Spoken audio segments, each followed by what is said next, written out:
이슈를 통해서 시장 보겠습니다. 오늘의 주제입니다. 오늘 포함해서 이제 2019년도 10거래일밖에 남지를 않았습니다. 이런 가운데 내년도 준비해 봐야 되겠죠. 업종 전망 시작합니다. 그 첫 번째 시간으로 금융 섹터를 골라봤는데요. 올해의 장기 소외 국면을 나타냈습니다. 거기에서 좀 벗어날 수 있을지 여부 들여다보겠습니다. 그러면 올해 이 금융주들 성적이 어떤지 좀 들여다볼까요? 연간 등락률을 계산을 해봤더니 전체적인 금융 섹터는 3.66% 하락했습니다. 시장 수익률에 훨씬 못 미치는 움직임이었고 좀 더 세부적으로 들어가 보자면 은행 업종은 13%, 보험 섹터도 14%에 육박하는 이 연간 하락률을 나타냈고요. 그나마 증권 섹터가 4% 정도의 연간 상승 탄력을 보여줬습니다. 이 성적표만 들여다보더라도 확실히 올해 안 좋았구나라는 점을 느끼실 수 있을 텐데요. 그렇다면 내년에는 사정이 조금은 달라질까요? 이 시간에 먼저 세 개 섹터를 좀 구분을 해봤습니다. 은행하고 증권, 보험 이렇게 나눠서 볼 건데 먼저 은행 섹터부터 자세히 들여다보죠. 이 부분은 교보증권의 김정희 연구원과 함께하겠습니다. 안녕하세요. 네, 안녕하십니까? 네, 먼저 결론부터 좀 얘기를 나눠보죠. 내년도에 은행주 어떨지 증시 기상조로 좀 표현을 해주신다면 어떨까요? 네, 우선은 맑지는 않다니까 결론은 흐림입니다. 2020년에도 경기 둔화 우려는 지속될 것으로 보고 있는데요. 아무래도 은행의 사업 환경은 그렇게 좋을 것 같지는 않습니다. 정부 규제로 인해 부동산 관련 대출이 크게 성장하지 못할 거라 보고 있고요. 기업 대출은 또 경기 둔화 때문에 건전성 저하에 따른 대손 비용 상승 염려도 존재하기 때문입니다. 하지만 수익성은 어느 정도 견고함을 좀 유지할 거로 보고 있는데요. 국내 은행들이 시스템이 안정화되면서 구조적으로는 이익 안정성이 과거 대비해서 증가했기 때문입니다. 그러면은 조금 더 구체적으로 들어가 보겠습니다. 내년도에 은행 섹터 내에서 가장 주목할 만한 화두는 어떤 게 될까요? 장기적으로는 아무래도 시장금리 하락에 따른 순이자 마진 님 하락 우려가 존재하고요. 앞서 말씀드린 대로 경기 둔화에 따른 대손 비용이 얼마나 올라갈 건지 여부도 좀 중요한 화두가 될 것 같습니다. 하지만 최근 화두는 이제 신탁업 규제였는데요. DLF에서 시작된 고위험 상품 판매가 가능하게 될지 안 할지의 여부가 중요했는데 있는 지난주 12일 금융위원회가 은행의 고위험 주가 연계 신탁 판매를 허용하기로 방침을 바꾸면서 은행의 비이자 수익에 대한 우려는 감소시켜도 될 것 같습니다. 네. 그렇다면은 이제 종목입니다. 현재 밸류에이션 수준은 어떤지 KB금융 같은 경우는 또 알게 모르게 올라서 신고가를 경신을 했더라고요. 어떻게 좀 보시나요? 전반적으로 4개 금융지주사의 평균 PBR이 0.47배 수준인데요. 최근 말씀하신 대로 주가 흐름이 좋기는 했지만 여전히 저평가되어 있다고 판단을 합니다. 무엇보다 은행들의 배당 수익률이 굉장히 양호한데요. 올해 예상되는 배당 수익률만 주가가 올라는 걸 반영한다 하더라도 3.9에서 5%대를 예상을 대고 있다는 점에서 향후 추가 상승 여력은 존재한다고 보고 있습니다. 실질적으로 실적이 어느 정도 유지된다. 그리고 배당 수익률이 상승할 수 있을 거란 기대감을 반영한다면 PBR은 0.6배 수준이 적정하다고 판단하고요. 현재 수준에서 약 28% 정도 상승 여력은 존재하고 있습니다. 그럼 업종 내 토픽은 어떤 종목 꼽으세요? 네, 저는 하나금융지주랑 신한지주를 탑픽으로 제시를 하고 있습니다. 하나금융 같은 경우는 배당주 매력이 좀 있는데요. 외환은행과 합병 이후 시너지 효과가 본격적으로 가시화되고 있고요. 배당 성향을 상향 조정하겠다 이제 발표를 하면서 향후 배당 수익률 상승에 대한 기대감도 존재하기 때문입니다. 그에 반해 신한지주는 좀 안정적으로 갖고 갈 수 있는 종목인데요. 예대율 규제가 이제 변화에도 불구하고 자금 조달 압박이 경쟁사 대비 낮을 것으로 예상을 하고요. 이미 수익 다변화를 시연을 했기 때문에 비이자 수익의 지속성을 바탕으로 내년에도 실적이 양호할 것으로 전망을 하고 있기 때문입니다. 네, 알겠습니다. 오늘 말씀 고맙습니다. 네, 감사합니다. 네. 전체적으로 은행 섹터 뭐 내년도 크게 기대를 하기에는 좀 쉽지 않겠지만은 그래도 올해보다는 조금 낫지 않을까라는 시각의 이야기였습니다. 그러면 이번에는요 섹터를 조금 옮겨서 보험과 증권 섹터도 봐야죠. 이 부분은 토마토 투자클럽 신기수 전문가와 함께합니다. 안녕하세요. 안녕하세요. 네. 먼저 보험부터 보겠습니다. 사실 지난주 마지막 거래 보험 섹터가 살짝 좀 들썩여가지고 네. 이제 좀 괜찮아지나 이런 생각도 좀 들던데 내년 전체적으로 또 보험 섹터는 어떨지 표현을 좀 해주신다면요. 방금 은행 섹터 이제 말씀하실 때, 네. 올해보다는 낫겠지만 전반적으로 그렇게 좋지는 않겠다 이렇게 말씀하셨잖아요. 네. 보험도 똑같습니다. 아 그렇군요. 예. 맑지 않고 약간의 좀 흐린 예. 모습을 예상을 하고 계신 것 같은데 어떤 이유에서인지 좀 들어가 볼까요? 일단 보험주가 좋으려면은 네네. 보험주라는 건 이제 그 고객들한테서 보험금 받아가지고 그걸 가지고 투자를 또 하잖아요. 그렇죠. 그러니까 일단 채권 투자 같은 거 하기 때문에 금리가 좀 높아야 돼요. 근데 지금 보면은 뭐 금리가 올라갈 것 같지는 않죠. 더 빠지지는 않을 것 같지만 그래서 일단은 금리가 동결 기조가 있기 때문에 그런 부분에서 일단 수익률 부분에서 뭐 엄청나게 나아질 것 같지는 않고요. 또 금리가 혹시라도 추가 인하돼 버리면은 그러면 또 이제 더 이제 뭐 수익이 좀 떨어지니까 이런 부분이 있고 네. 단지 이제 지금 바닥은 거의 이제 그린 것 같습니다. 왜 그러냐면은 이제 그 적정 주가 대비해 가지고 어느 정도 좀 바닥은 좀 그랬다는 이제 그런 평가들이 좀 있고 그 이익을 좀 보도록 하겠습니다. 생명보험하고 손해보험 쪽에 이제 보시면은요 그림 좀 나올 텐데 2018년도에 비해서 2019년도는 굉장히 많이 떨어졌죠 이익이. 근데 내년도에는 올해보다는 조금 나을 걸로. 하지만 2018년도 수준까지는 못 갈 걸로 이렇게 지금 나타나고 있고요. ROI를 보더라도 생명보험, 손해보험 전부 다 올해랑 거의 비스무리한 정도가 되기 때문에 이제 뭐 내년도에 그렇게 크게 이제 뭐 실적 부분에서 성장할 것 같지는 않아요. 특히 이제 요즘에 보면 손해율 부분이 있죠. 네. 손해율 부분이 이제 굉장히 많이 올라갔습니다. 그렇죠. 그래서 이제 생명보험 같은 경우에는 130%까지 올라가 있고요. 손해보험 같은 경우에는 100% 단에서 왔다 갔다 하거든요. 그런데 이제 이 부분은 이제 물론 이제 보험료가 올라가면은 조금은 이제 상쇄시킬 수 있는 부분은 네. 있지만은 어쨌든 이제 그런 부분에서 실제 그렇게 크게 상승할 여지는 크지 않다 이렇게 보입니다. 그러면은 내년도에 보험 업계에서 가장 주목하는 이슈는 어떤 게 될까요? 그러니까 보험업계가 제일 주목하는 건 항상 이제 보험료 부분이겠죠. 보험료 올릴 수 있느냐 없느냐 이런 부분인데 네. 그간에 이제 그 정부 요번 정부 들어오면서 이제 보험료를 좀 못 올렸어요. 생각보다 이제 그런데 요번에 지난주 이제 들썩들썩 했던 이유가 뭐냐면 이제 보험료를 혹시 그쵸. 올릴 수 있을까 네. 이런 부분인데요. 보험사들에서 고객들한테 지금 혹시 받으셨는지 모르겠는데 고지 보냈습니다. 뭐라고요? 내년도 1월 달부터 보험료 오를 수 있습니다. 이렇게. 저는 기사로만 봤는데 예. 그러네요. 그래서 이제 그 고지를 다 보냈거든요. 그래서 실손보험 인상은 거의 되는 걸로 지금 기정 사실화돼 있는데 인상률이 이제 문제죠. 보험사 주장은 이제 손해율이 지금 거의 130%니까 20% 정도는 좀 올려야 되지 않겠느냐. 30%나 지금 손해 보고 있는데 보험료 20%는 올려야 되지 않겠느냐. 이렇게 주장을 하는 건데 당국에서는 이제 한 자릿수 정도면은 족하지 않느냐. 이제 이렇게 좀 무언의 이제 압박을 좀 가한 형태라서. 20%는 너무 많이 올리는 거 아닌가요? 네. 그래서 요번에 이제 고지가 나갈 때는 15%에서 20% 정도 올라갈 수 있습니다. 이렇게 나간 것 같아요. 근데 이제 실제로는 뭐 한 10% 왔다 갔다 정도에서 올라가지 않겠는가 이 정도로 조금 이제 그 점쳐보고 있고요. 근데 만약에 요번에 이제 보험료 인상이 있다 할지라도 바로 올라가는 게 아니고 갱신할 때 올라가거든요. 갱신할 때 보험료를 올려가지고 이제 받기 때문에 네. 그런 것들 때문에 이제 보험료를 인상하더라도 한 번에 올해 그냥 다 적용되는 게 아니겠죠. 그래서 이제 보험료를 올리더라도 반영 스케줄이 있습니다. 보시면은 1년, 2년, 3년, 4년, 5년, 6년까지 걸리는데 이게 뭐예요? 이게 이제 그 삼성, DB, 현대 이거는 이제 보험사들이고요. 네네. 그러니까 요번에 이제 그 보험료를 올리게 되면은 갱신하는 사람들이 네. 어디에 얼마나 많이 포진돼 있느냐에 따라 가지고 연차별로 실제로 이제 보험료가 올라가는 것들이 반영되는 게 이제 거기에 따라서 그 스케줄에 맞춰 가지고 반영이 될 거 아니겠어요?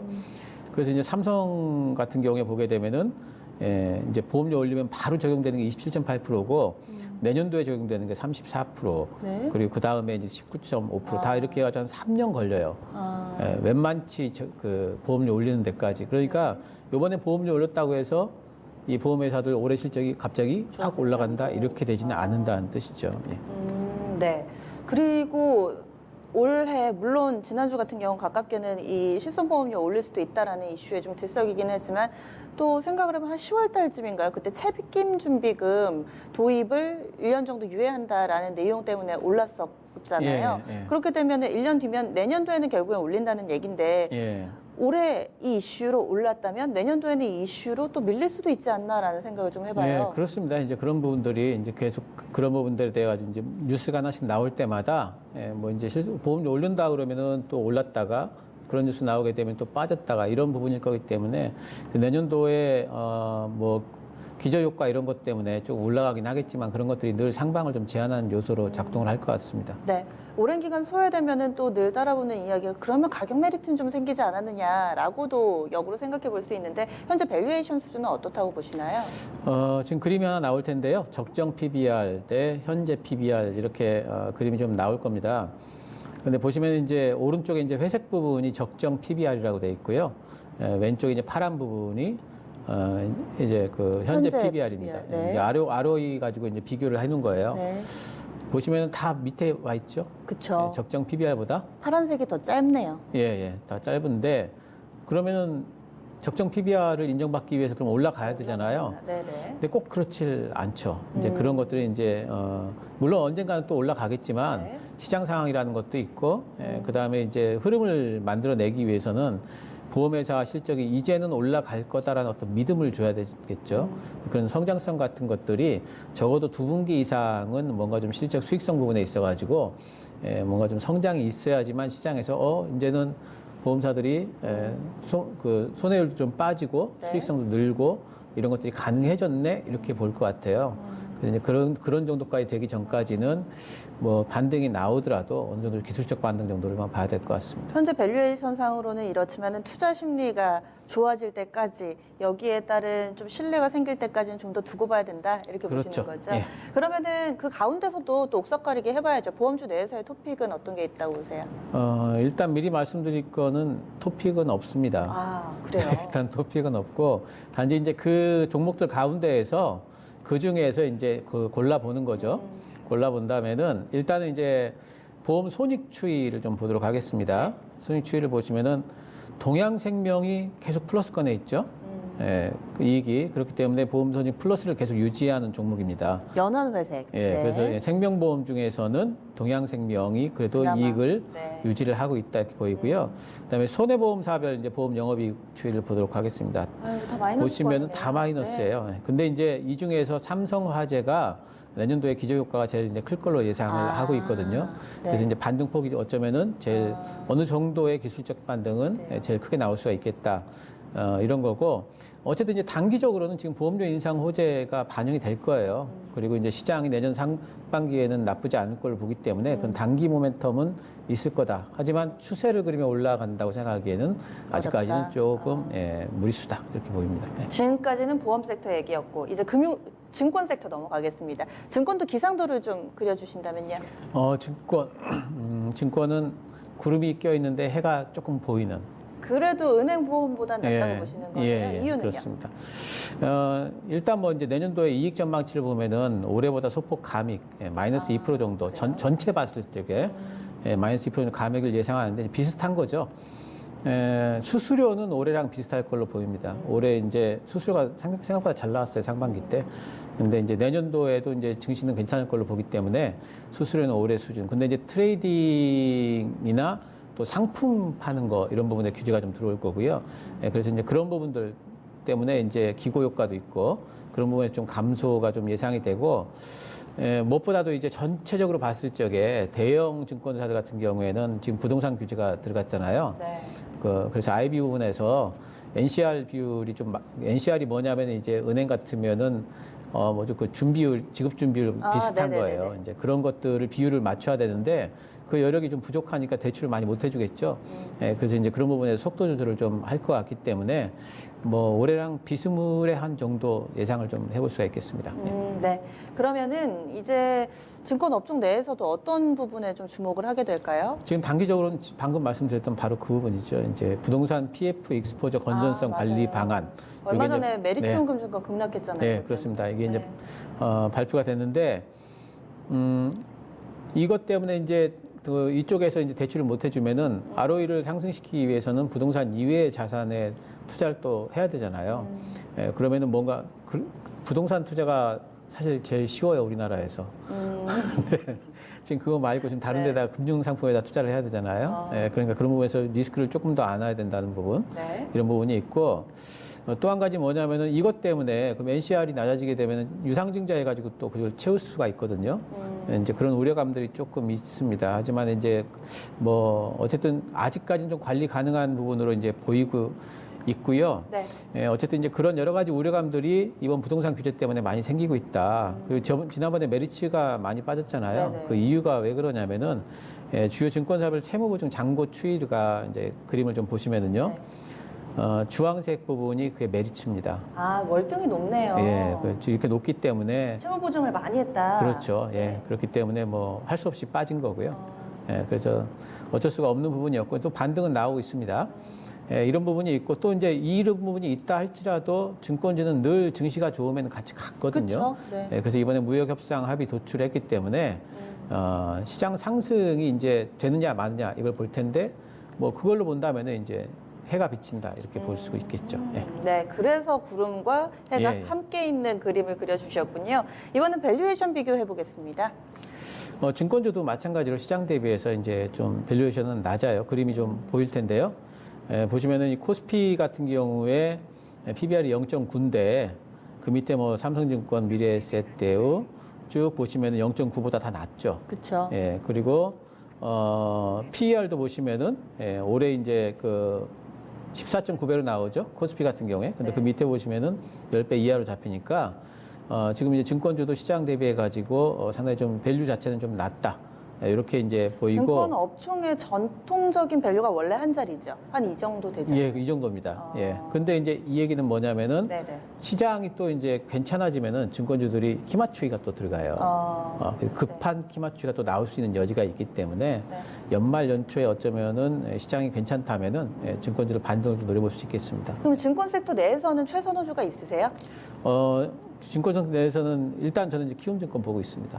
왜 그러냐면 시장 좋아지면 개인 투자 비율이 제일 많기 때문에 네. 수수료 수익 부분이 이제 기대가 되는 부분들이 있죠.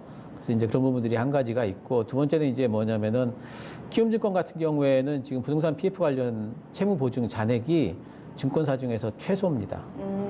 그게 앞서 봤던 그 그래프에서. 예, 그러니까 작년만 하더라도 이게 굉장히 약점이라고 그랬어요. 네네. 근데 이번에 규제 들어오면서 이게 오히려 지금 전화위복이 좀 돼버려가지고 네네. 키움증권은 이제 시장 올라가느냐 안 올라가느냐 이것만 보면 되거든요. 그래서 키움증권이 시장이 간다고 보기 때문에 이제 괜찮은 것 같고 또 미래에셋대우 같은 경우에는 어제 이제 뉴스가 나왔는데 네이버 파이낸셜에 지금 8천억 투자를 맞아요. 하기로 했습니다. 네네. 그래서 네이버는 성장 사업이잖아요. 그쪽 페이는.